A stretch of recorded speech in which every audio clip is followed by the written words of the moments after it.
প্রতিক্রিয়া হয় না।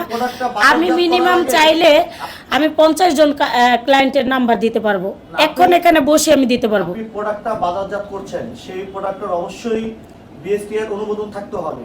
সেই অনুমোদনটা আপনার কাছে ছিল কিনা? না, এটা ওই তো আমি বললাম না যে এতটুকু থাইল্যান্ড আর ইন্ডিয়া থেকে আইনা এই প্রোডাক্টসগুলো ঘরোয়াভাবে তৈরি করে বিক্রি করি। এর কোনো সাইড এফেক্ট পার্শ্ব প্রতিক্রিয়া হয় না। আমি শুধু বাংলাদেশের মানুষের কাছে না, আমি সরকারের কাছেও আমি মাপ চাইতেছি। আমি তো এত কিছু বুঝি না, আমি ক্লাস 3 পর্যন্ত পড়াশোনা করছি।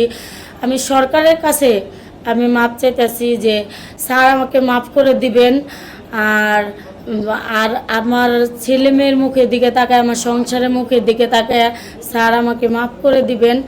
আমি এত কিছু বুঝি না, এত দূর পর্যন্ত আমার আশা লাগবো আমি কখনো কল্পনাও করি।